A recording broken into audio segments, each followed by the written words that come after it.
The fact is, individuals who engage in this behavior, they find it hard to reach out and ask for help. Self-harm is attention needed. So they are crying out for help. And it's important how we meet that need. And it has to be taken seriously. All right. The second myth is people who self-harm, they must enjoy it. I am thinking, I remember my windows are a little lower than the usual windows, and I placed the hook to prevent the window from the breeze blowing the window and slamming the window. But also I would have, the curtain or the drape would be blocking the hook. So I forgot that the window and the hook was, that protruding or extending into the pathway. And I just passed by and I walked in or brushed against the hook. And that was so painful. It left a blue mark on my leg for like a week, and never again, I said, never again. I am going to make sure that whenever I open the window, just pull the curtain so that I can see that the hook is in my view. So for the thing that people who self-harm must enjoy it, the evidence supports that people who self-harm experience pain. It's not different. If you get pain, it's the same type of feeling that somebody who self-harm experiences. For some, being depressed has left them so numb and that they want anything to remind them that they are alive, even if it hurts. So, their emotional state of mind, it is so, they hurt so much and they just want to redirect or rechannel that emotional pain into their physical pain, even if it hurts. So that's the second myth. All right. The third myth is people who self-harm are suicidal. For many, self-harm is about trying to cope with difficult feelings and life circumstances. Some people have described it as a way of staying alive and surviving these difficulties. How some people who self-harm can feel suicidal and might attempt to take their own life. This is why it must always be taken seriously. All right. So yes, there are persons who in short term, they will self-harm. But if it's a long term, the risk is high that, they may commit suicide. So hence the reason it must be taken seriously. Who self-harms? Research shows that self-harm can affect anyone. The major group that self-harm would be the teenagers and the young adults. But again, we want to emphasize that it affects all ages. So all ages can engage in self-harm. So we look at the signs of self-harm. It is important to understand and see the signs if your teenager or any other person might be engaging in the practice. So the first one is unexplained cuts, burns, bite marks, bruises, or bald patches. Yes, someone can get a cut by accident or get burned by the stove or but if it's ongoing, it's a persistent thing that is happening, that is cause for concern, and it is a red flag. Keeping themselves covered, wearing long sleeves or trousers, even during hot weather, not wanting to change clothes around others or avoiding activities like swimming.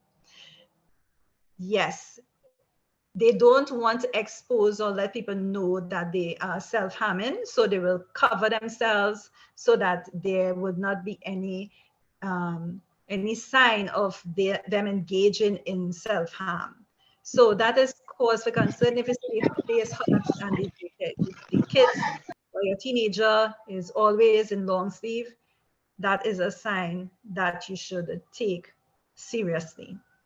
Bloody tissues in waste bin. Yes, somebody could get cut and they can take a tissue and, you know, and just put it in the waste bin. But if you're always seeing it happening, red flag. Keeping sharp objects like razor blades or knives. This is, you know, you need to keep an eye out and look around, make sure this is a sign. Hi, Chris. Excuse me. Is it me or the slides is not moving? Sorry? Is it me alone or is the slides not moving? Which slide are you seeing right now? I am still on the first one. Yes, it's still the Serious? first slide right now. Oh, Yeah. okay. I'm not sure, but it's probably because I'm on slide sign self-harm. I'm not sure why. I Let me think you need just, to share again and okay, let me stop sharing Yeah, and come and it's back go on, into from it. the it moved. beginning. Yeah, no problem. Okay, sure. Thanks, Denielle. Wow. Okay, hold on.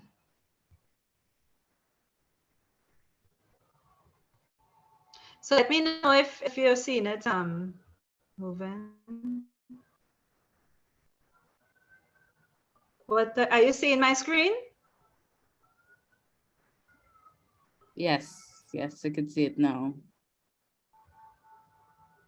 All right. So you all missed out on all my good slides. Sorry about that.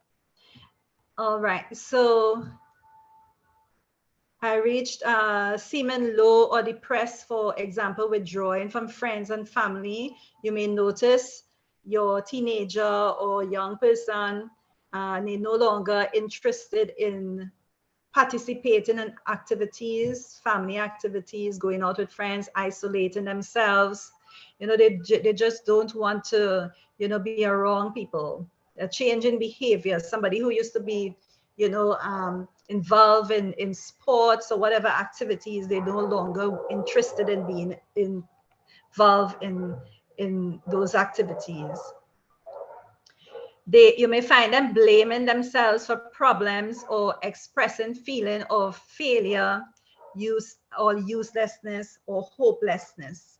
So, you know, they might say, oh, you know, I'm spending so much time studying, you know, and I did not get the 100% mark that I wanted to get, or I didn't pass all of my subjects, or I didn't get a scholarship, you know, and they would be expressing, oh, I'm a failure, I'm useless no matter what I do, you know, a sense of hopelessness.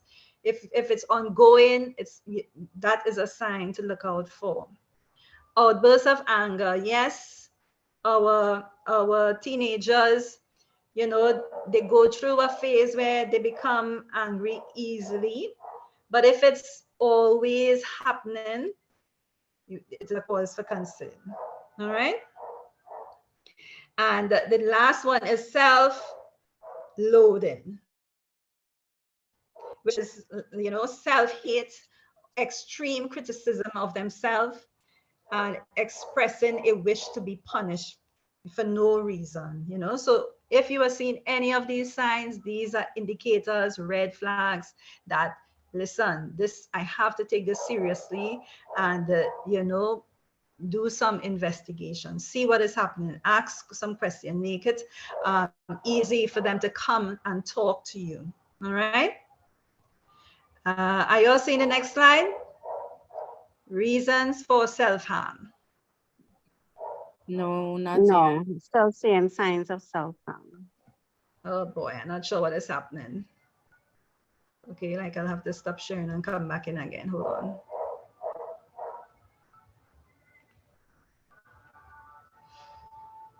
Bear with me. I'm not sure what is happening with why it's not going on.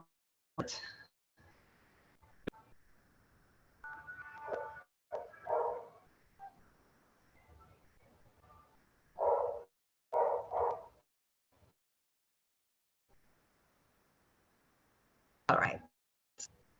So reasons for self-harm. So there are a few lists on the screen, and it could vary. Reason is one, pressures at school or somebody at work, too much work they're getting, they can't handle the schoolwork, it's just too much. Somebody at work, they're getting pressured on the workplace. In school, they're being bullied and they just don't know how to cope or handle the situation. For older persons, might be money worries, how am I going to pay my bills, meet my mortgages, balance my budget, all of these things, it could become overwhelming. Sexual, physical, or emotional abuse, someone who would have gone through these abuse or experience these abuses, they would, to take away from the pain, the emotional pain of this abuse or the trauma of the abuse, they will likely to self-harm. Bereavement, somebody who would have lost a loved one, maybe it's a family, a friend. Some people may even lose a pet that they're close to. Confusion about your sexuality. Now you have a lot of young people they're confused about their sexuality. And with that, it brings them into a place of depression and they don't know how to handle what they are experiencing. Loss of a job, somebody fired or they become redundant, their job became redundant and they had to let them go, that is a cause, it's a risk, a reason. An illness or health problem, somebody got a news that they have this serious illness, and it is ongoing, they may likely self-harm. Low self-esteem, someone who would have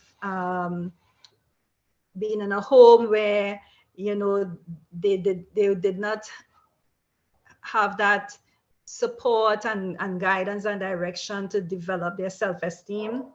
Depression or anxiety, an increase in stress. All of a sudden there's a change in what is happening in your life and it becomes so overwhelming.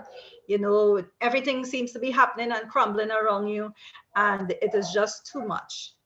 Difficult feelings such as depression, anxiety, anger, or numbness. So all of these are reasons that someone may engage in self-harm. It must be noted that some people can manage these troubles, right, by talking to friends or family. So people may feel comfortable talking to friends and family, but others may find these difficult and overwhelming. They don't have someone that they can talk to and share what is happening.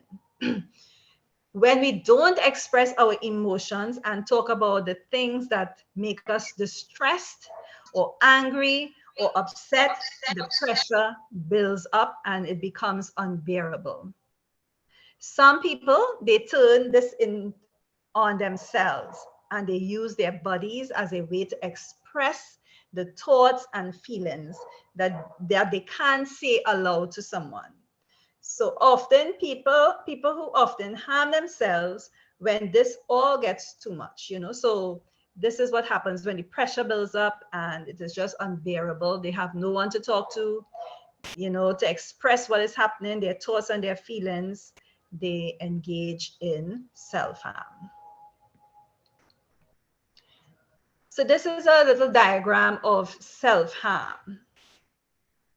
All right. So to the top, it's the emotional suffering. The person would have experienced some sort of trauma. Yeah, Yes. not seeing. Okay, let me bring So up stop something. sharing and I would share. Okay. Okay, great. Thank you. Yeah, so you could have a conversation in the meantime. So I'll stop sharing. Yeah, no problem. Yeah.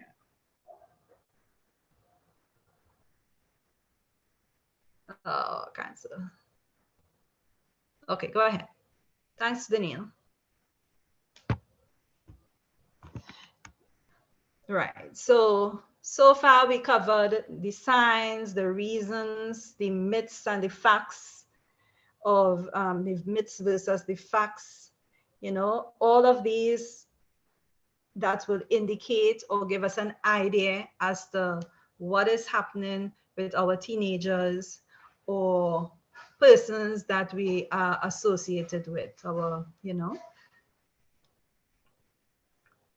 So it's the second to last slide.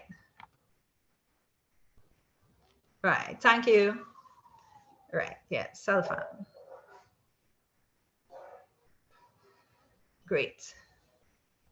Self-harm, the cycle.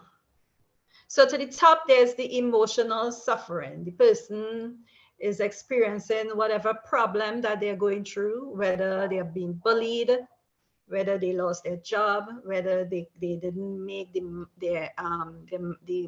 mark that they want in exams.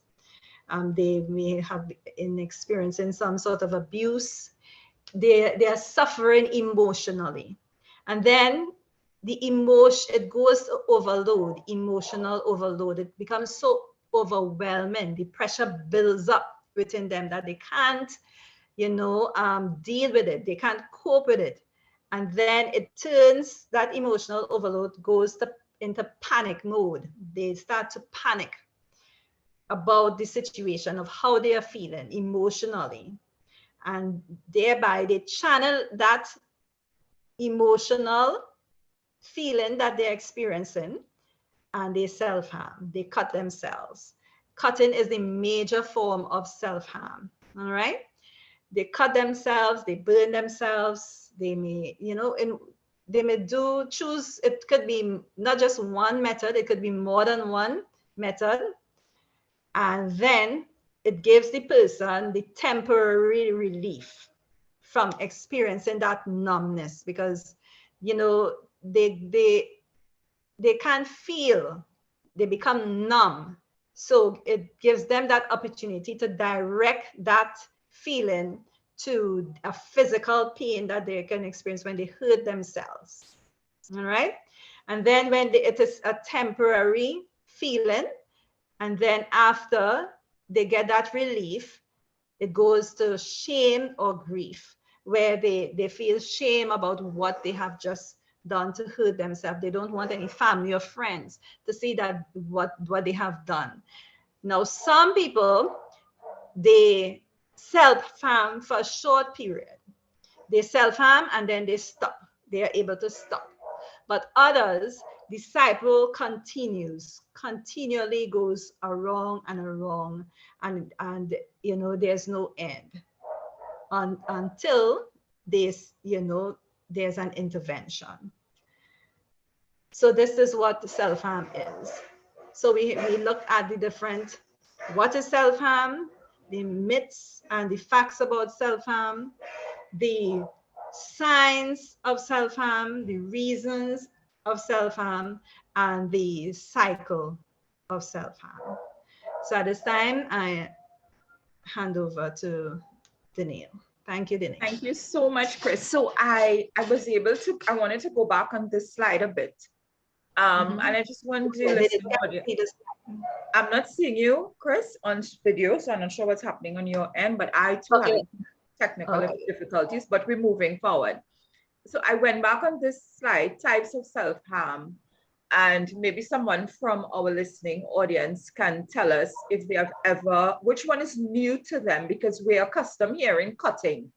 Would anybody want to comment? We're seeing burning, self-poisoning, scratching. Which one is new to you? Anybody? Before I start calling names.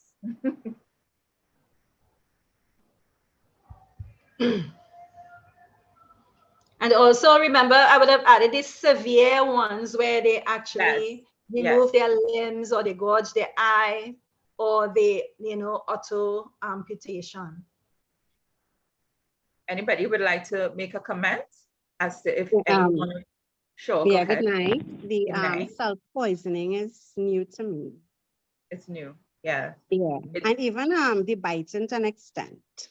Okay. I know someone who do the biting part of it. Okay. And it seems very harsh to the body, but it's their way of expressing their pain, you know, on themselves. Anybody else? And thank you so much. Anybody else? No problem. Good night. I was actually only aware of like cutting and if some people pull their hair and the scratching for the rest. This needs to be I just got to see. Hi, good night. Good night. Self-poisoning is the first time I've heard of, you know, how somebody could be so cruel to themselves, to actually want to poison themselves. Yeah. Yeah, so like you overdosing with the hope of recovering, you know, and even drinking some substances that is not meant for human consumption. Yes. Right. Even the use of alcohol, you know. Yes. So we're thinking about self-poisoning in a sense. We want you to not be closed-minded where you think the person is actually mixing some sort of you know, some sort of potion to take kind of thing. But it's not a case like that. It's anything that will harm the body internally that you digest, you take in for your body. All right. Anybody else wants to make a comment?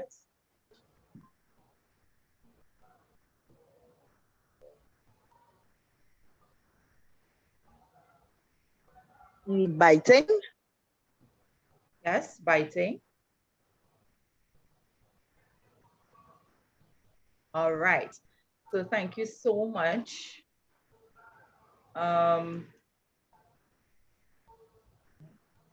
like this. I like the statement that people who self-harm are not suicidal, but also the one where you had self-harm is the myth that self-harming is attention seeking. Something that I always share with my parents, and when we're doing parenting conversation, please be mindful of two things. When you see your child acting out in a particular way, it is not about attention seeking. It is connection seeking, and behaviors are just like our emotions give data, behaviors do the same thing. So you have to ask what's happening. This is not just about attention here, something deeper than that. So really, really thank you for that, Chritiana. Any questions to Miss Chritiana? I will slowly. It's a way of crying out for help, you know, that right. They don't know how to express or ask for help, but they are crying out and asking for help. Very good. All right. So I'm just going through the slides that maybe persons would have missed as we went along.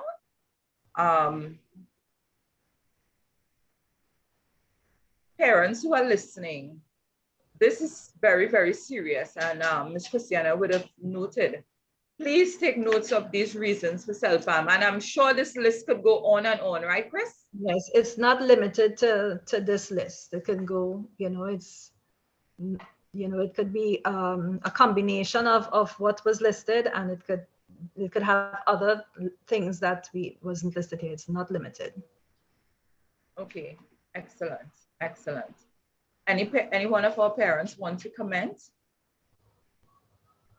Or persons in the midst? I'm saying parents. I'm so accustomed talking to parents.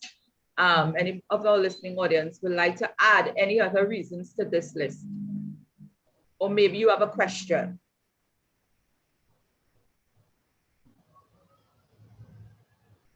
All right. So, okay, good. So thank you so much, Chritiana. And we'll come back to Chris with all the hard questions in a little bit. So prepare yourself. As the questions come, please feel to drop it because we'll be coming together as a panel to have that discussion as we go along. Thank you, Chritiana. You're welcome.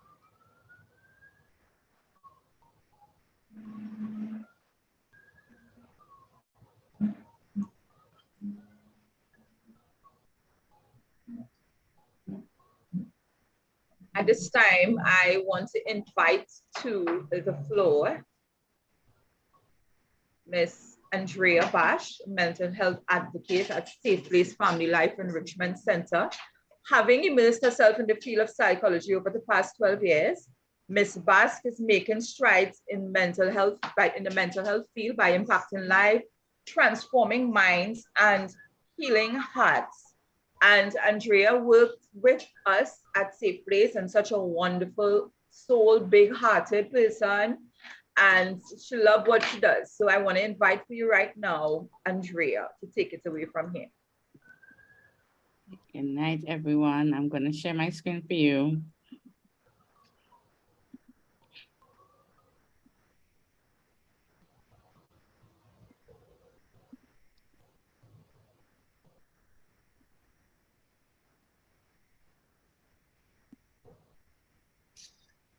Okay, so we had a rich start of the session from Christina, who gave a lot of rich information on self-injury. So we started there with what people should know about us, girls who write their pains on their body. And that alludes to what self-harm is, writing the pain or scratching the pain or burning the pain or the other ways that Christina would have given us some information on. So I'll just have a short presentation. You might hear some repetitions in the information, but this is to internalize it. So the first question is self-harm a sign of suicide?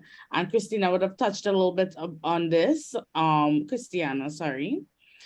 And short answer, no. Knowing that a child is intent on harming himself or herself is very upsetting to parents. And many worry that self-injury is a sign that their child is suicidal. Now, self-injury and suicidal behaviors, whether it's imagining, planning, or attempting suicide, they are related.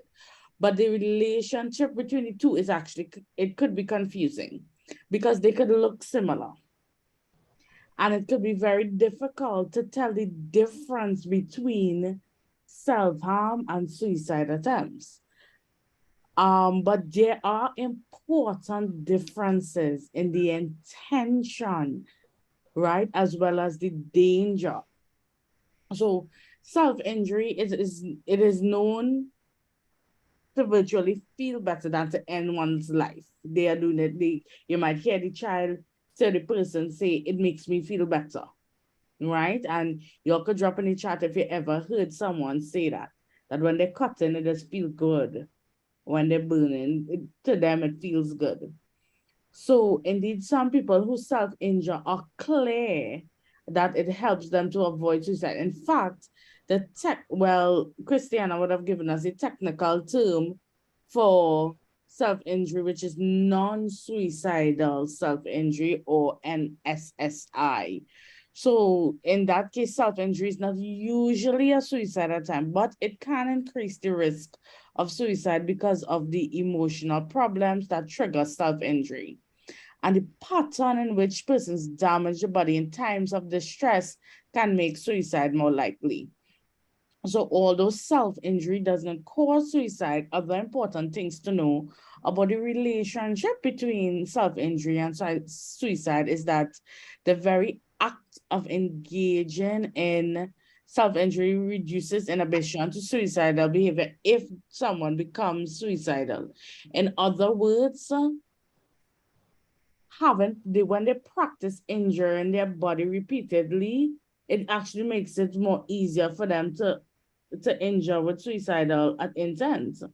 So other factors that play somewhat a greater risk from moving from self-injury to suicide include if they have greater family conflict, if the person has a poor relationship with their parents, psychological distress, if they have a history of emotional or sexual trauma, greater feelings of hopelessness, identifying self-hatred, wanting to feel something is a common risk factor practicing or avoiding.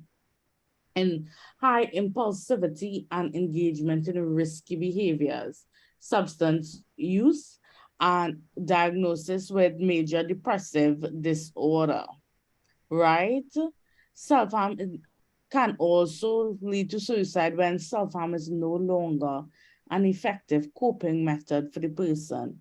It ceases to offset the feelings caused by stress or trauma. So in a crisis situation, self-harmers who have become desensitized and habituated to pain through repeat harming episodes may view a suicidal attempt as life-threatening. Because self-harm can become suicide, it is highly recommended that each person who self-harms, they has to be assessed by a mental health practitioner or a GP. What is essentially important for you to know is that one of the most powerful protective factors against moving from self-injury to suicide is a feeling of connectedness, right? And Mrs. Placide just alluded to, it's not a cry for attention, but it's a need to feel connected. So individuals who self-harm often do not intend to end their lives. Instead, they are using self-harm to cope with emotions or trauma. Self-harming behaviors actually release endorphins, which can improve mood and relieve pain. So that is why you might find themselves repeating it. Other people may find that self-harm is a way for them to experience some sort of emotion if they have been feeling devoid of emotions. And a study actually showed that adolescents assessed with the characteristics associated with self-harm, the results show that the most common function of self-harming behavior for those teenagers, they do it to escape their thoughts or feelings. So they do it because they see it as a temporary relief instead of a permanent plan to end their life. So what's the difference between them? These are the things that you need to pay attention to, because a lot of times we might be seeing the signs of self-harm and seeing the act and wondering, is it an attempt to take one's life? What are the differences? The intent is one of the most important differences. Like I said before, the intent of self-injury is almost always to feel better, whereas suicide is to end one's life altogether. The methods for self-injury typically cause damage to surface of the body, right? In some instances, in other instances where we learned, it could be internal, especially when it's substance use or abuse or poisoning, right? Also, suicide-related behaviors are much more lethal. Notably, it's very uncommon for persons who practice self-injury who are also suicidal to use the same method. They may use different methods or attempt to use different methods. So the next one is the level of the damage and lethality. Self-injury is often carried out using methods designed to damage the body, but not to injure the body badly enough to require treatment or end their life. So they just want to do it just enough where they just don't have to end up in the hospital or end up dying. While suicide attempts are typically more lethal than standard non-suicidal self-injury methods. And it's the frequency, and a major one is also the frequency. Self-injury is often used regularly or on and off to manage stress and other emotions. Suicidal related behaviors are much more rare, and the level of psychological pain. So the level of psychological distress experienced in self-injury is often significantly lower than those that which give rise to suicidal thoughts and behaviors. Moreover, self-injury tends to reduce arousal for many of those who use it. And for many individuals who have considered suicide, it is used as a way to avoid the attempt. Now we have to look at the cognition. Cognition is the mind, the thinking. What we call, there is a term that we call black and white thinking, or all or nothing. What that means is good or bad. When people see things as either very good or very bad, they do things in extremes. And what we call that, it is called one of the 10 cognitive distortions that people use. And sometimes they may not even be aware that they are using it. And it allows for very little ambiguity. There's no in between. So let me give a common example. Have you ever noticed, and you could also state in the chat, if you ever see someone doing this, hear someone do this, or you recognize it in yourself, with the all or nothing thinking. Things go bad, And then you feel like your whole life bad, everything bad. You're going, one thing went wrong today, and it's everything bad. There's nothing good. That is what we call all or nothing thinking. There's no in between. It's either good, everything good, but everything bad. It's the two extremes, right? And I feel like I've known a lot of people are even guilty of this at times. Like, I feel we can resonate with this. So the intensity of cognitive constriction is less severe in individuals who use self-injury as a coping mechanism. And the last one is an aftermath. Although unintentional death does occur with self-injury, it is not common. The aftermath of a typical self-injury incident is the short-term improvement in sense of well-being and function. However, the aftermath of suicide-related gesture or attempt is precisely the opposite. A person does not do better or feel better after their suicide attempt, right? And they may attempt it again. So there's an interesting question. Can your child outgrow self-harm? So some may say yes. Some in academia say no. The thing about it is when a person is self-harming, they need support. It is not that they need to sit tight and wait for the urge to disappear. And there's a lot of ways that we can give support to a person who is practicing self-harm. It is not okay for us to assume that our child's self-injuring behavior or mental health problems will go away on their own over time without help. Because research has shown that persons who self-injure as teens are more likely to have mental health problems in adulthood. And self-harm, the truth is self-harm is a sign of the emotional distress.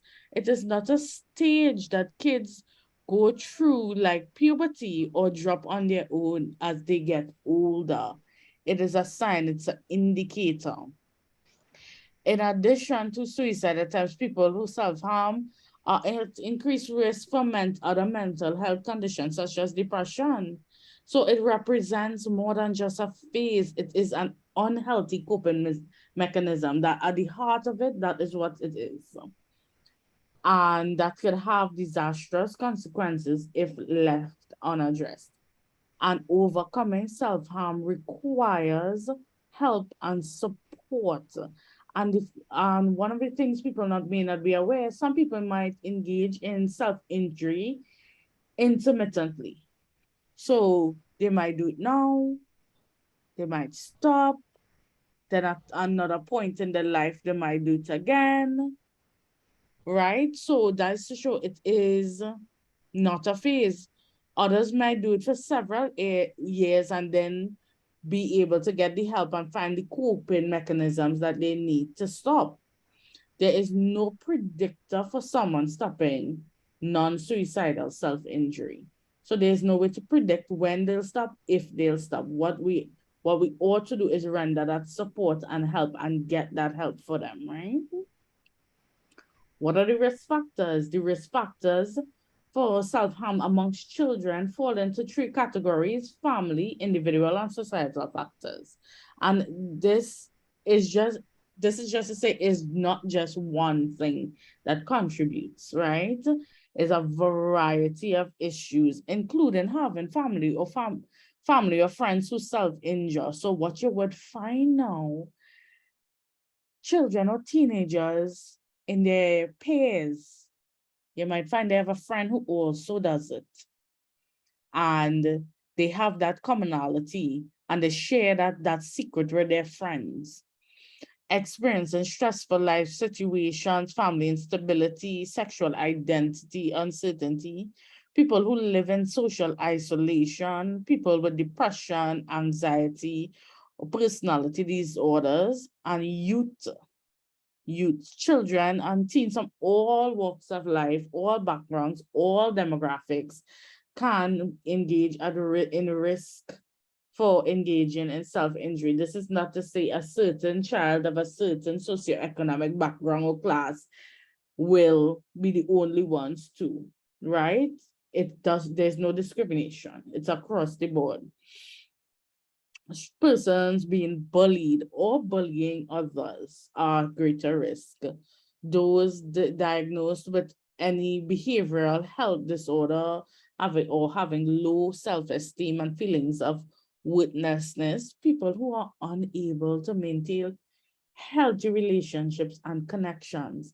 So you see that promotes the loneliness, the feelings of the isolation, and then that increases the risk. Persons who are not performing well at school or struggling with a learning disability. And one research has shown persons in the LGBTQIA+ community are at greater risk, right? And finally, let's look at some statistics on self-injury. Now, Lifeline in Trinidad reported a significant increase in the calls per day that they got as a result of the COVID-19 pandemic, right? According to their records in 2019, an average of 6 calls a day was received during the period and in 2022 to 2022, the calls increased between 10 to 30. So it went from an average of 6 calls per day to up to 30 calls per day. And the calls lasted an average of 30 minutes. However, they did have an instance of a call after 7 hours where they were rendering support to someone. And the prevailing issue was suicide, right? And the age group they found, it ranged from age 20 up to call some person up to age 78. So that it was a wide range. And 82% of the persons who called for help were less than 40 years old. 65% of the callers were male. So these statistics are quite shocking. And it's also noted that based on information coming from the Children's Authority of Trinidad and Tobago between the year 2020 to 2022, 306 children sought assistance. He said it was stated in cases of suicide ideation attempts or self-harm only, it was quite disturbing. They had 144 cases in 2020, 121 in 2021, and the latest data at the end of 2022 was 132. The figures are quite high. And let's go global now. About 17% of all people will self-harm during their lifetime. And the average age of the first incident of self-harm is 13 years of age. So pretty young. 45% of people use cutting as a method of self-injury. So you find cutting as a very common method people use to self-injure. And about 50% of the people seek help for self-harm, but only from friends instead of professionals. So 50% of persons globally will go to a friend for assistance and not a professional. So if there is, we have 13 persons on this chat, right? 6.5 would go to a friend. That's what we're saying. That's what the data is basically saying, right? Not only is self-harm prevalent, but the rates are increasing. And according to emergency rooms, there's been a 50% increase reported in self-injury among females, young females, since 2009. Now, adults who self-harm, while anyone can practice self-harm, Rates tend to differ among certain populations. So adults, aside from very young children, adults are least likely group of people to follow through with self-injury. Only about 5% of the global population of adults have self-injured. Now, teens have the highest rate of self-injury, injurious behaviors, with 17% admitting to self-injury at least once in their lifetime. College students have a 15% rate, and with men versus women, while women are more likely to self-harm, males may represent about 35% of the total self-injury cases. Men are more likely, and this is not, they are not self-harming, because what the data shows is men are more likely to underreport self-injury and have people hurt them than women, that someone has hurt them. So they're not willing to admit it, right? And lastly, sexual minorities, like I said before, are at a high risk, so persons of the LGBTQIA community. So this brings an end to my presentation. I hope this data and this information was very helpful to you. I thank you for your time. If you have any questions, please let me know. Thank you so much, Andrea. The statistics, I don't know how Chritiana feels, but the statistics was alarming to know. And we know how statistics go. It's never always accurate because you get some, but then it could be more. It could be a lot more because there are people who are not reporting. And so the statistics are very, very high. Any one of our participants would like to add or ask a question to Andrea?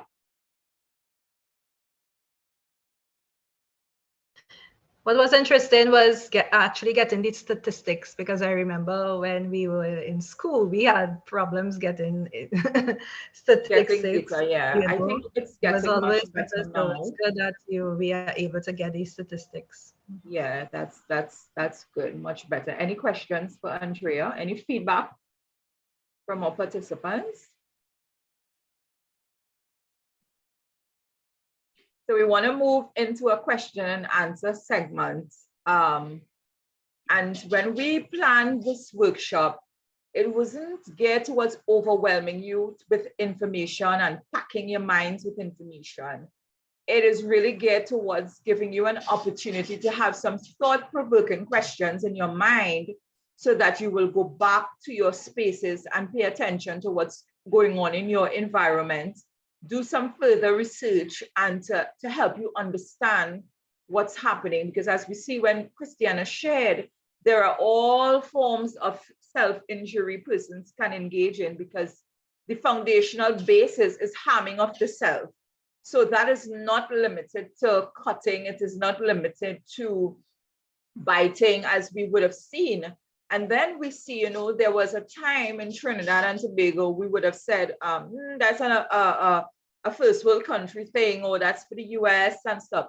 It's right here in Trinidad and Tobago, and it's right in our homes. It's right in our schools. It's right in our churches.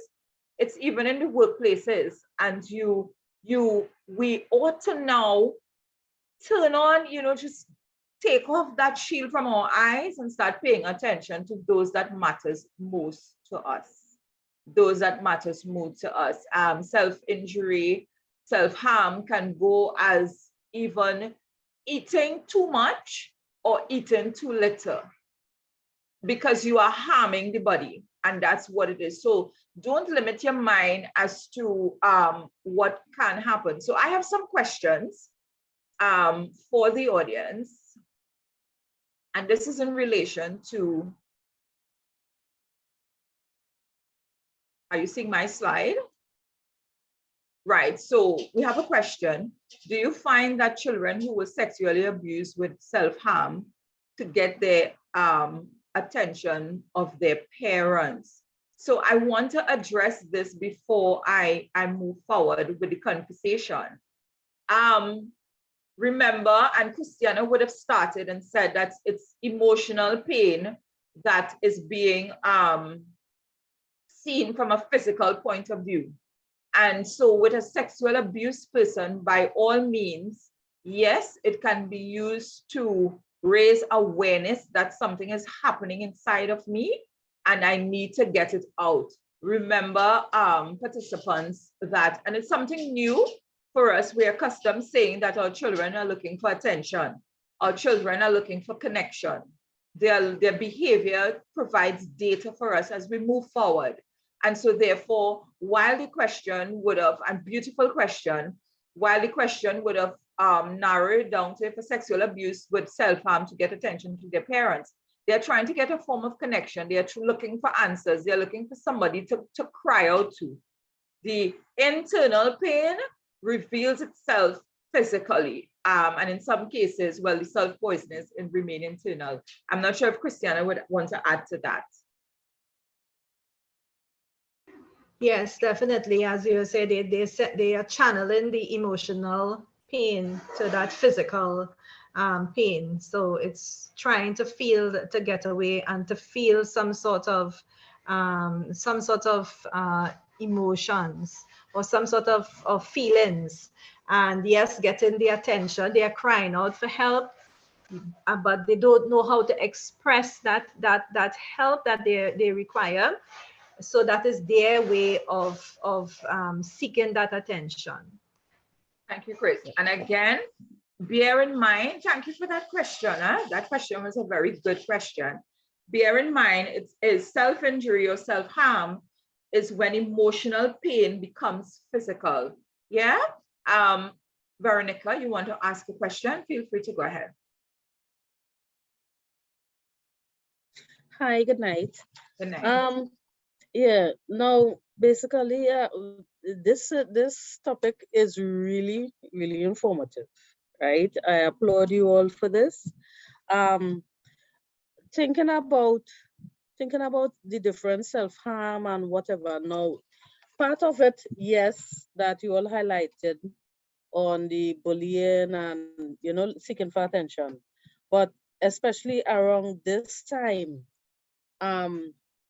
it would be nice to see that you all can, you know, continue this on a monthly basis, coming close to SCA and coming close to the CXC and exams, because part of the problem, it based on the parents also, because of pressuring and comparison to this one competing against other parents, you know, that my child could pass this, my child could pass with this and whatever. So, you know, it basically have a sort of a pressure on the child. This is why every year you would hear students committing suicide, and people is like, so why they want to think they're trying, you know, the first thing they will say is that they're too happy, you know, they're getting everything and whatever, but is the pressure of, especially for CXC and SCA, is that, you know, I don't want you to pass school and I don't want you to pass. You have to show people that, you know, I don't want people to say that you're stupid and this and that. So the pressure from parents, it's so overwhelming for the children. They cannot function properly in school. So this is where some of them will turn to their peers and, you know, relate to whatever that happened. Now, this is part of my input that I have seen over the years, right? So. Thank you so much. And you are very correct.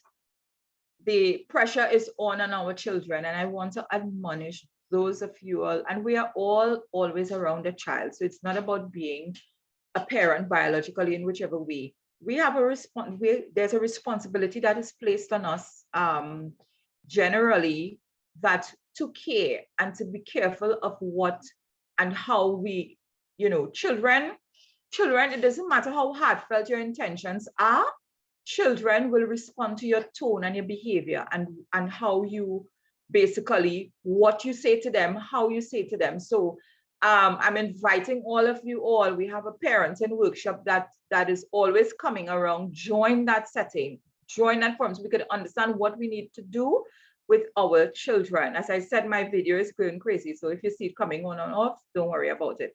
So let's go into the question segment. So my first question, what might I feel? What might I feel when I learn that my child is self-injuring, and how do I deal with the feelings? What might I feel when I learn that my child is self-injuring, and how do I deal with these feelings? Some of the things as parents that you may feel is shock and denial, because self-injury is a very secretive behavior, and it may be shocking to learn, hey, I think I'm doing so well with my parenting. What's really going on to see that my child is expressing themselves in this way? So you may be in shock and you may be in denial, but there is a reality. It can happen. Then there may be anger and frustration because you are doing all your best to parent in the best way possible for some of you and all of that. And yet still your child seems to not be responding to the parenting style that you may have, and still exhibiting or still engaging in this activity. So there may be anger, frustration. And then you can also have, some parents will show empathy, sympathy, and even sadness. Now, though empathy helps you to understand your child's situation, sympathy and sadness can sometimes be condescending because it implies, that your child needs to be pitied. And sometimes in a case like that, they don't want your pity. They want you to feel them. They want you to understand what is going on with them. And then we could go as far as feeling very guilty. You may feel as if you did not offer, you may start judging yourself. Start asking yourself, where did I go wrong? What did I do wrong? So you may feel as though you didn't offer enough love. You may feel as though, something you said, something you did, you're responsible for situations. And mind you, not all of us come from homes that are, these perfect parents. There are no perfect parents, no perfect child. No perfect parents, no perfect child. All you can have is an opportunity to create perfect moments with your children. So you may go down on a guilt trip. All right, so take note of that. Then the next question is, how should I talk to my child about his or her self-injury? So you found out about the self-injury, and then you're still in a place of shock and you don't know how to handle the situation. You don't know what to say. So may I have one person who might be able to answer this question?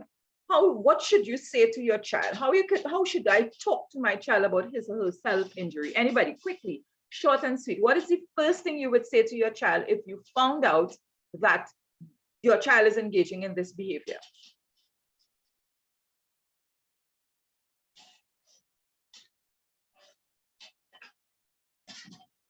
Anyone?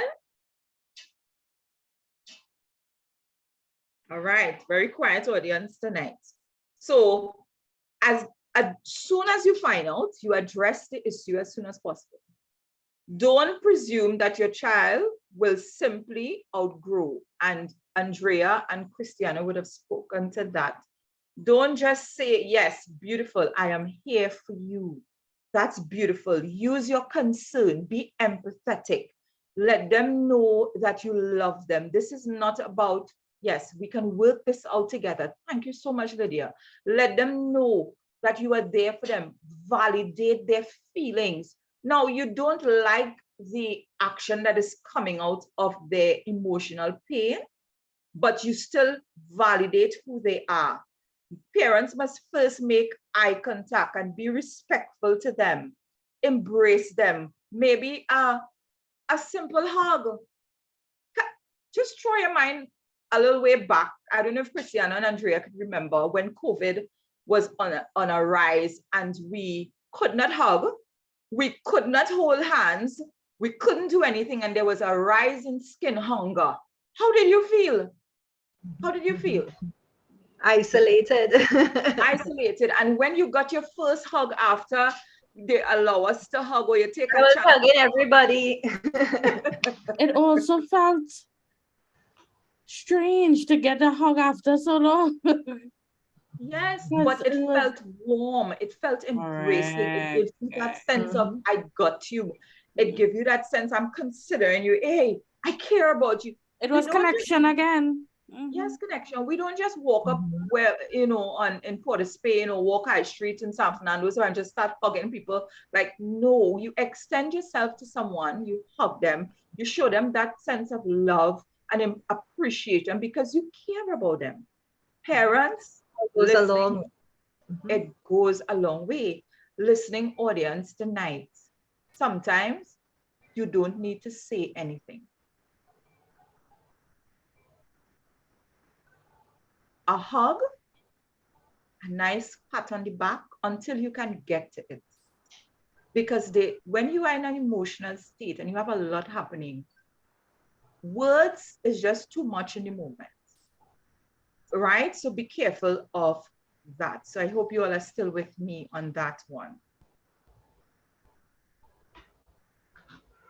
What are some helpful questions I can ask my child to be better understand or to better understand his or her self-injury? What can I see? What can I see? Recognize that direct questions may feel invasive. They are not in an interrogating room.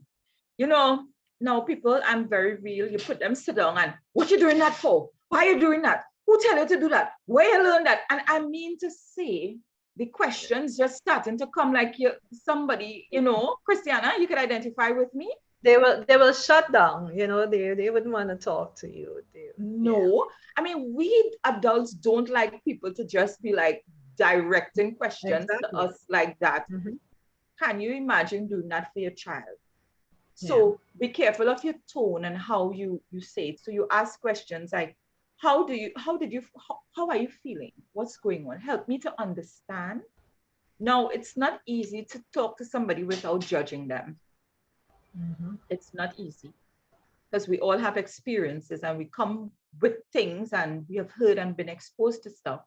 So you have to take that hat off, that judgment-free hat, and you ask, how are you feeling? What's going on? Help me to understand. I don't understand, but help me to understand. How does this make you feel better? What is it doing for you? So you're asking questions, and then is there anything that is really stressing you out right now that I can help you with? Is there anything missing in our parent and child relationship in the home? And now these questions is not for one day. Don't ask all these questions every day. Ever so often, you can ask this question, right? Then, the big one that we don't like, when our child says to us, they don't want to talk to us. I don't want to talk to you. You shut down now and you start to get upset. No, let them know. If you don't wish to talk to me about this now, I understand. You're listening to my tone? If you don't wish to talk to me about this now, I understand. I just want you to know that I'm here for you when you decide you are ready to talk. Is it okay if I check in with you about this? Or would you prefer for me to come now? So you're kind of engaging them back into this. And then you can also say to them, is it okay I can recommend somebody for you to talk to? Or would you like to talk? Let them choose as well. Because sometimes if you recommend somebody, they are always afraid that you will get back information. So you can ask them, is there somebody that you feel comfortable talking to? Right?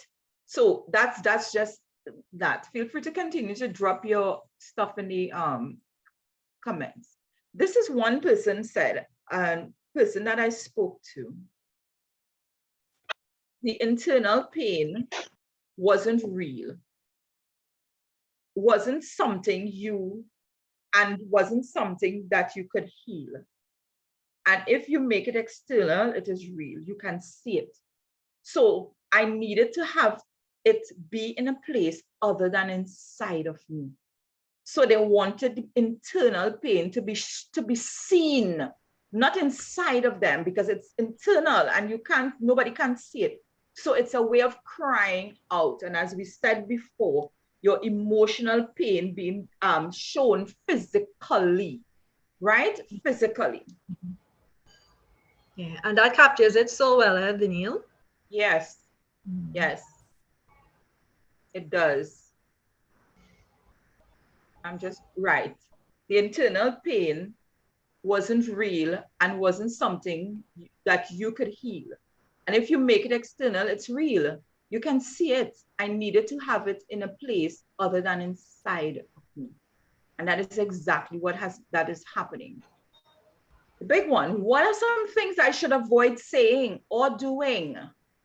Yelling, lecturing, put downs, harsh and lengthy punishments, invasion of their privacy. There's a measure of privacy that your children would have. Threats, right? Avoid the power struggle about I am the parent here and you need to talk to me and you need to do this and you have to do this.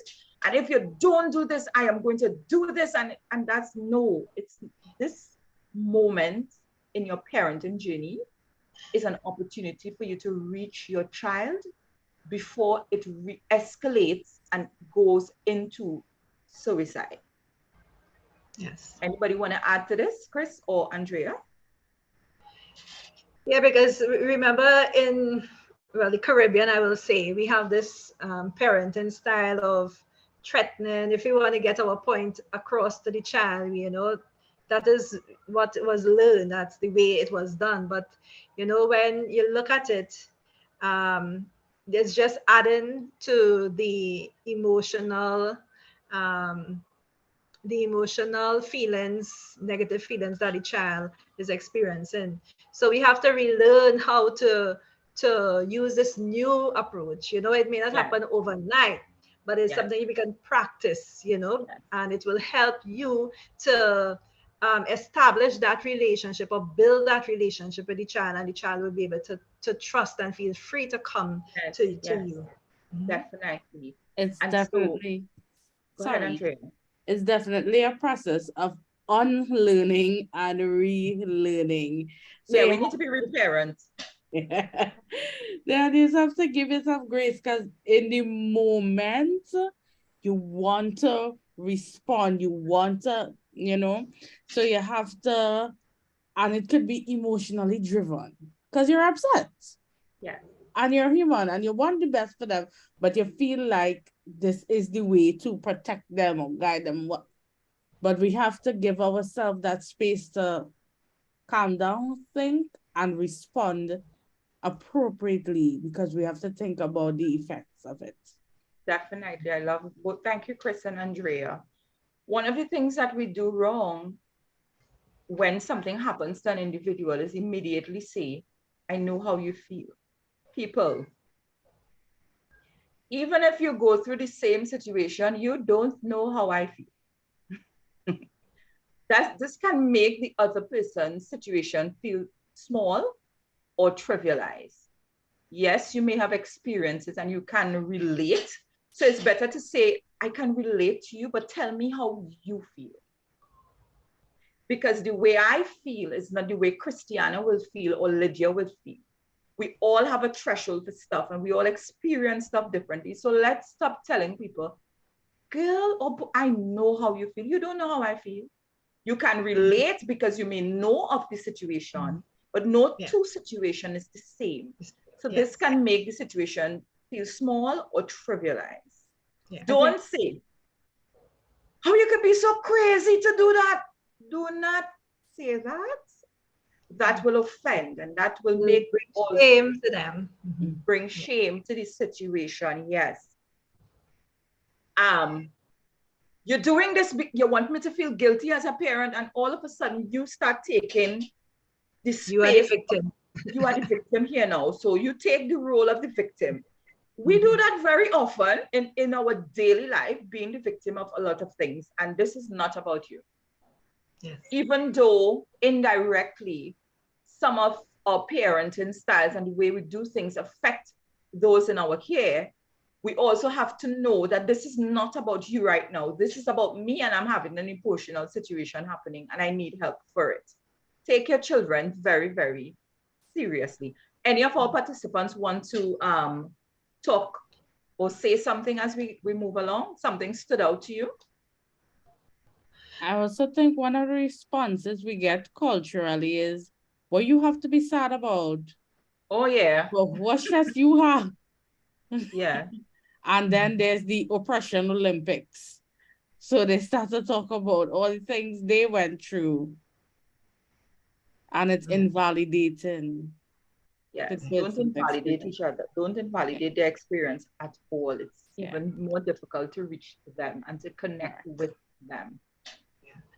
Veronique is Veronique. Yes. Veronique. Yeah, Veronique. Go ahead. Right ahead. Yes. That is so true in the sense of, you know what I went through, and the thing that I had it harder than you and whatever. No, children of today is totally different from children of yesteryear. Okay? No, Chritiana will let you know. Well, we went through it. We were tough. We had each other back. We what our parents was telling us, the threats and whatever, we pulled through it. Now we're totally different from children of today.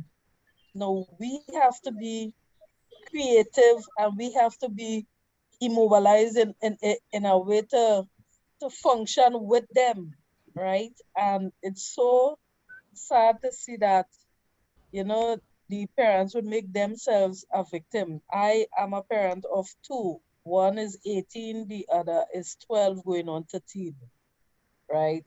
And I had made my decision. Look, I will be there for my kids. I never beat my children, right? And today that I am a proud parent, that I could say that, that they didn't rebel or anything like that. Yes, my older daughter, my daughter, she was going through a phase, and that was coming to exam time, right? But I gave her the support from ever since. I showed the support and whatever. So sometimes when she was rebelling to different things, pulling down herself, I would talk to Chritiana and say, look, maybe she need to speak to somebody else, not the parent. And it's the same thing that Chritiana will tell her. So it's one thing, but this is the same thing I was telling her.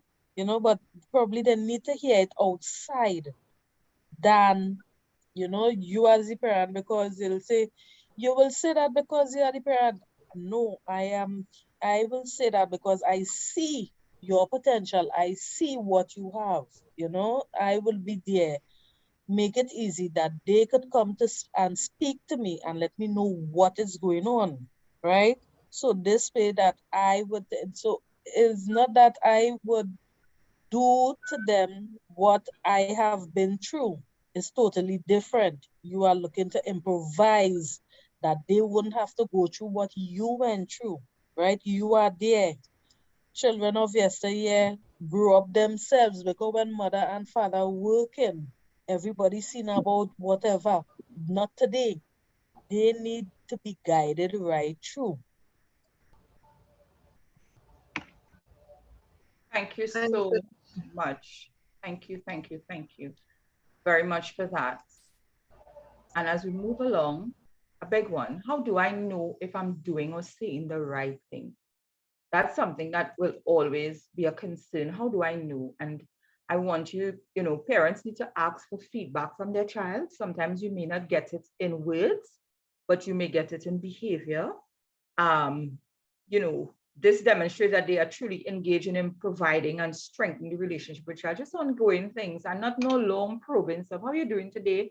You may get a blank face. You may see behavior changes. Just give yourself some credit, some self-compassion. If you feel as though you are not getting through to them, it's okay to go and seek help for the situation. Do not try to manage the situation on your own, or we have this thing, we don't want nobody up in our business, you know, this kind of thing. I get that, but you can go to get professional help. You can talk to somebody. If you don't want to go to a counselor, you can go to your church, spiritual fathers, the priest, the pastor, whoever it is, a good friend who may be able to help. But the best place to go is to go and get professional help for your children.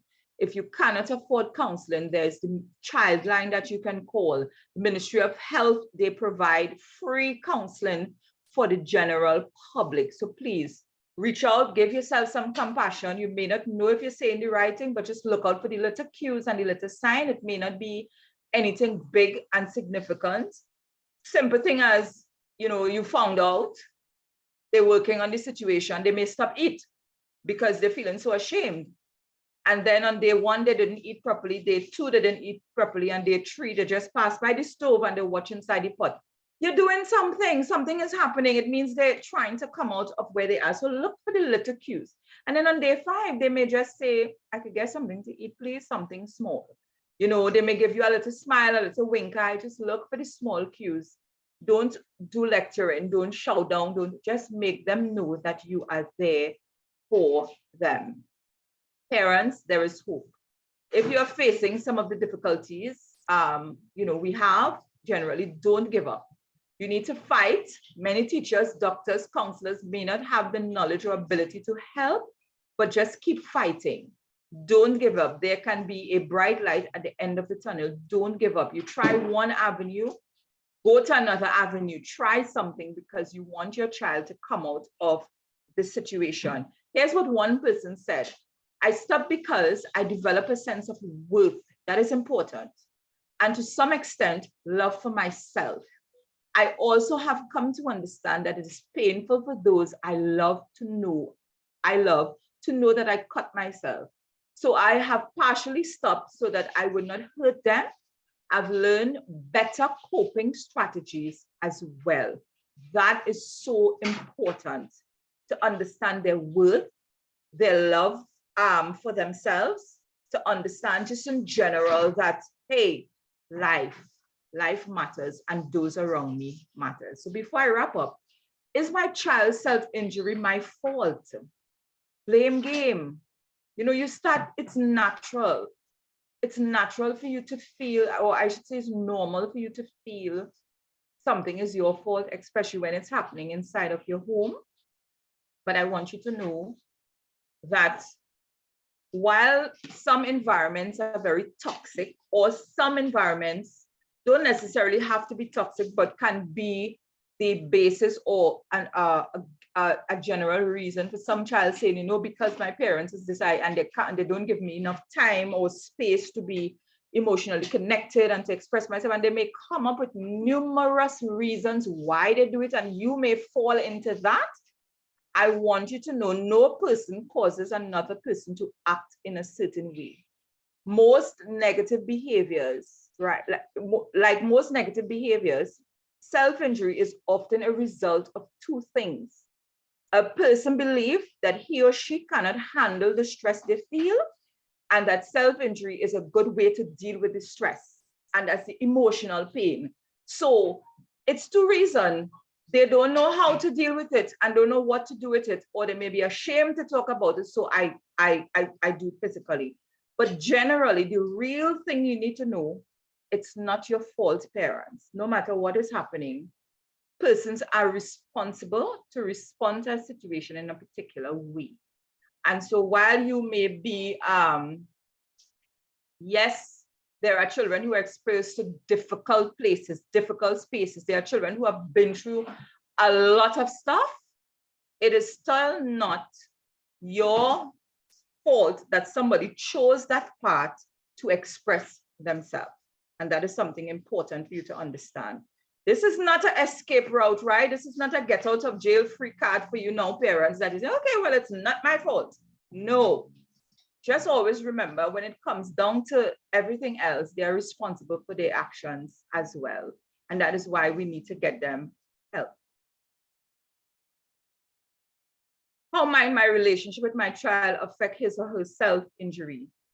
If children feel as if their needs are not being met at home, they may turn to so-called second, they may turn on you. So for instance, many adolescents who struggle with self-injury report that their parents are either unavailable to them for emotional support or invalidate their feelings, which has led them to believe that they are worthless or not worthy of being loved. So it's so parents who as I said, dish out negative behaviors to their children may need to seek other avenues to express themselves, yes, but I also want you to know that when it comes down and when you bring the child into space, they chose that route. There are many other routes you can choose in order to get yourself healed from your emotional pain. Self-injury is not one, right? But it still says, and I want to put in a plug here, be careful of your tone and your behavior and the environment that you create for your child, because it might indirectly lead them down a negative pathway.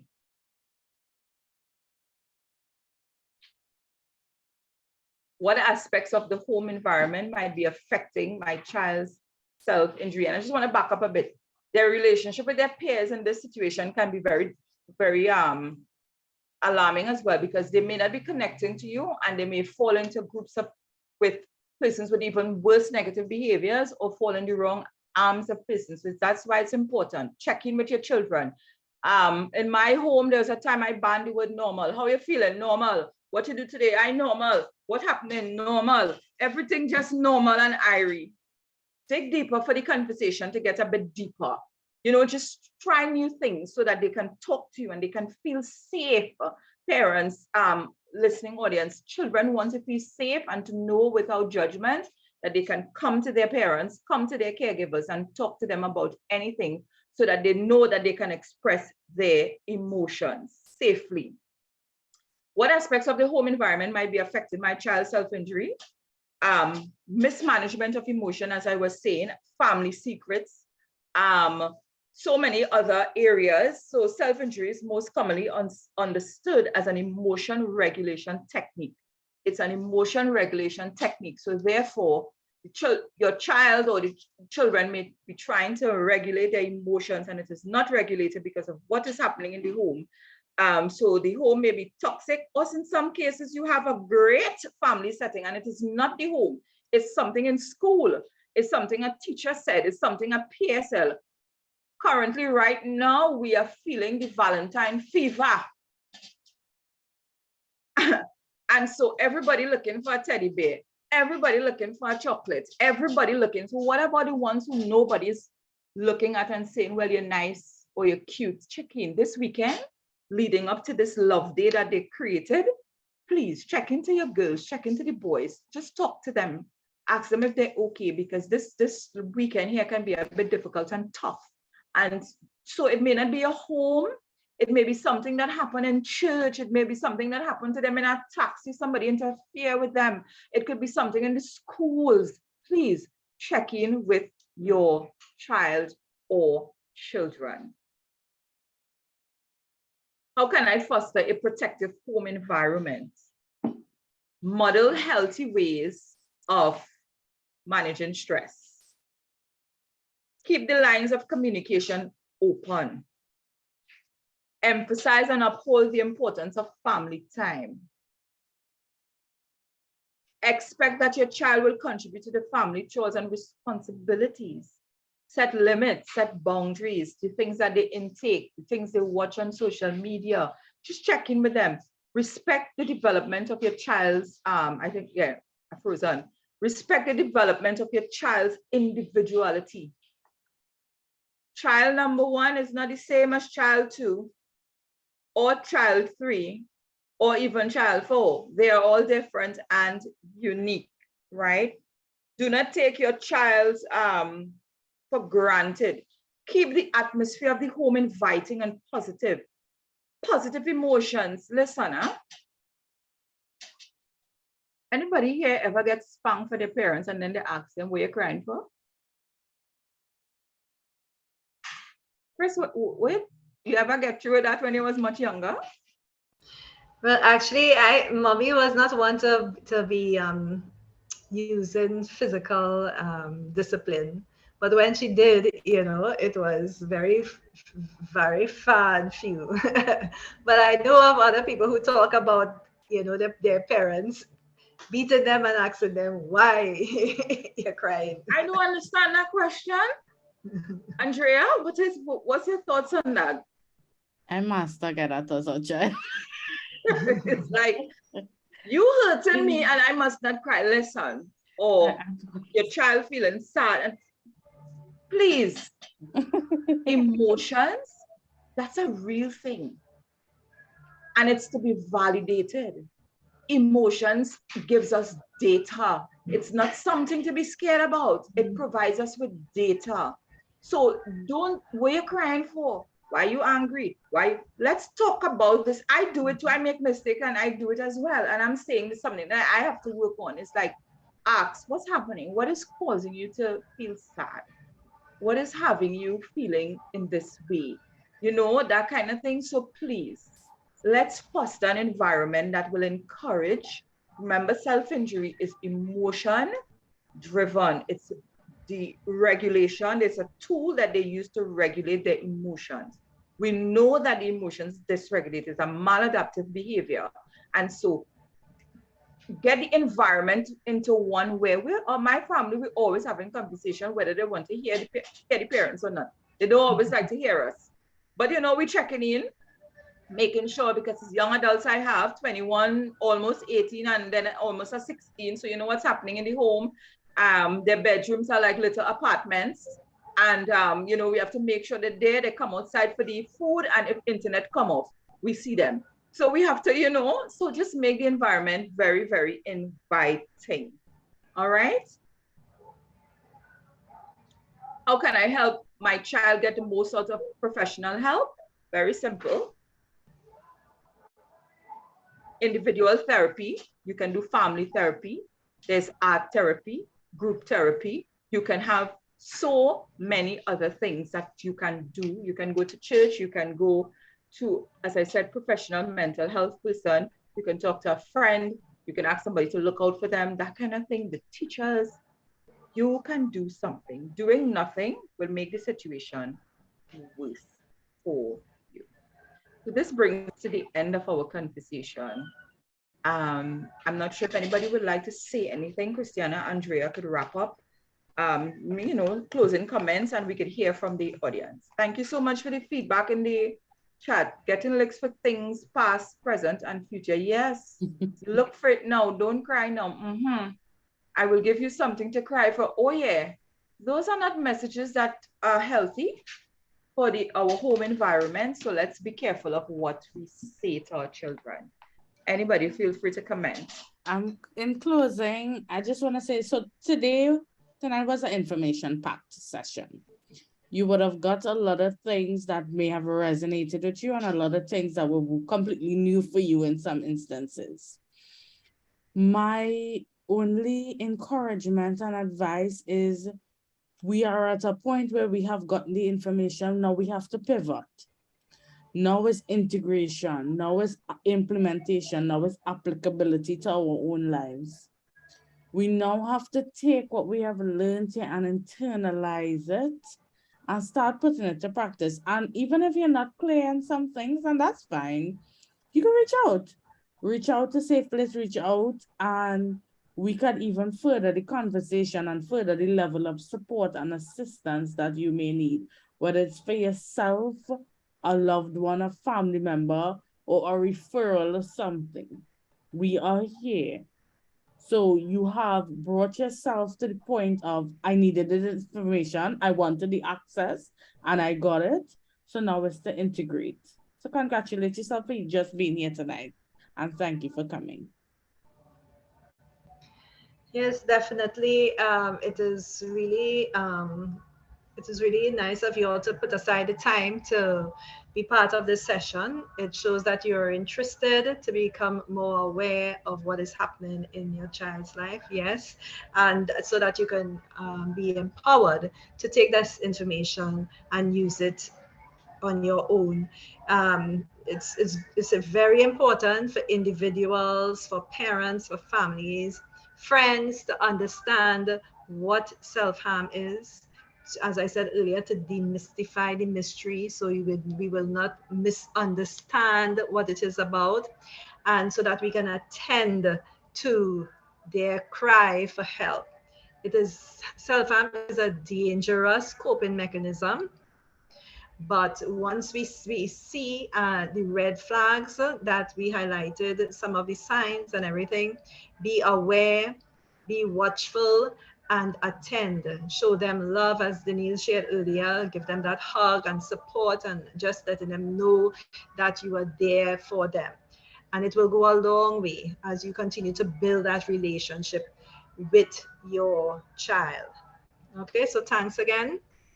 Thank you so much, Chritiana and Andrea. Really was tremendously inspired, and your information provided was really good. And I know that our appetites are whet, and we are encouraged to go on and to really understand what's happening in our home. Now, please guard against going and pulling your child in the corner and say, let me see your skin, let me see your hand and your foot, and raising up their clothes, and oh my gosh, please do not scare them. Just really gracefully over the next few days, or just try to create a different environment for them. We want to encourage you, if any of you within your circles would like us to do this presentation, whether it be in your church, in your school, in a community center, anywhere possible, we are ready and willing to come and do a Can We Talk session on self-injury. Over the next few weeks for Safe Place, we'll be doing a series of Can We Talk? Can we talk? And just topics that, you want to talk about, depression and suicide and self-injury and all of that. If you have a space you would like us to come show up, let us know. We will be ready and willing to do that. In addition to all of this, we do have parenting workshops, number of workshops. You can visit our website. If you or your family is in need of help, counseling, life coaching, or mentoring, feel free to reach out to us. I'm not selling you. If you come to us and we're not, if you're not in a place that you can afford or whatever, we do referrals. We can help you. So it's not just about Safe Place. It's about getting you the mental health help that is needed for you and your entire family. So yeah, if anybody else would like to say anything tonight, feel free to unmute and jump right in before we close. Good night. Good night. Yeah. So I just want to express my thanks to the panel, because I mean, I don't think I could have get it better than this, and it was free, right? The time was well weighted. It was really precise and informative. My only regret is I find it, sorry that, well, I don't know if I could have invited somebody or what, but I'm looking at the number of persons on board, and my only regret is that, it wasn't a wider audience, because I think this is really needed, not only for today, but going forward. And after viewing that statistics, that is very alarming. So thanks again to the panel. I pray God continue to bless you all and continue to do what you're doing, impacting lives, impacting homes, impacting families, impacting communities. Good night. Good night. Thank you so much. Thank you. We will be running it again because in the month of March, I can't remember the exact date, it's International Self-Injury. And so we will run it again. We are never fazed and worried about the numbers. Persons in Trinidad and Tobago don't appreciate education like this. They don't. Some people don't. And it's free. And you will see that, persons will go and pay for something, but it's free. Here's what we say to our audience. We were able to have at least 13 persons here tonight, and that's 13 homes that we're able to reach. And so we're looking forward. When we put it out again, you can join in again, and you can invite somebody in as well. So let's do this together and get this education awareness out. Anybody else? Yes, Khadija touched base on it. You all did a wonderful job. I enjoyed it. Hearing these statistics and, listening to all the different injury and what causes it and everything. It is alarming. And yes, well, when you all have another session, definitely I will invite other parents, other households to enter into your field and listen to what you all have to offer and assist. Bravo, and continue doing the good work. Thank you so much. I think Ms. Billa would like to say something. I'm not sure. Yes, I would. Thank you very much. It was beautiful. My plate is totally full and overflowing. Some things went through one ear and came to the next one, but it was very informative. I do appreciate it a lot. And thank you very much. And I will be there in the next session. Don't worry. And it was more than 14 because my whole household was on it. Very good. Okay? Great. Group session. Thank you so much. And we will be running it again. So look out for the ad. The ad may not look the same, but we will be doing it again in the month of March. And so that more persons can be aware of this conversation. These are hard conversations, but the reality is this is what happens. All right, so we're about to wrap up. One more person and then we're going. I don't want to take up too much of your time, but I see you all recording it. Is it possible that I could get a recording after, when you all... We will provide the recording after we do the next session, the next segment. And so you will get that one. Because here's what happens with recording. People tend to pass it around and then we don't have an audience to listen because they hear the information already.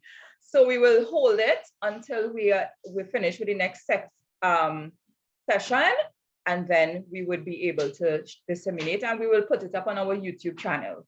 You could also visit our YouTube channel. There's one on anxiety there that you all need to go and hear. And we have others that we will put up as well.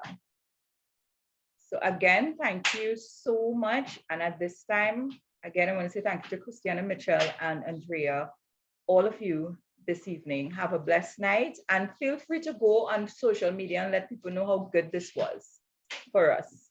So blessings and God bless. Thank you, everyone. Good night. Thanks. Good night. Good night.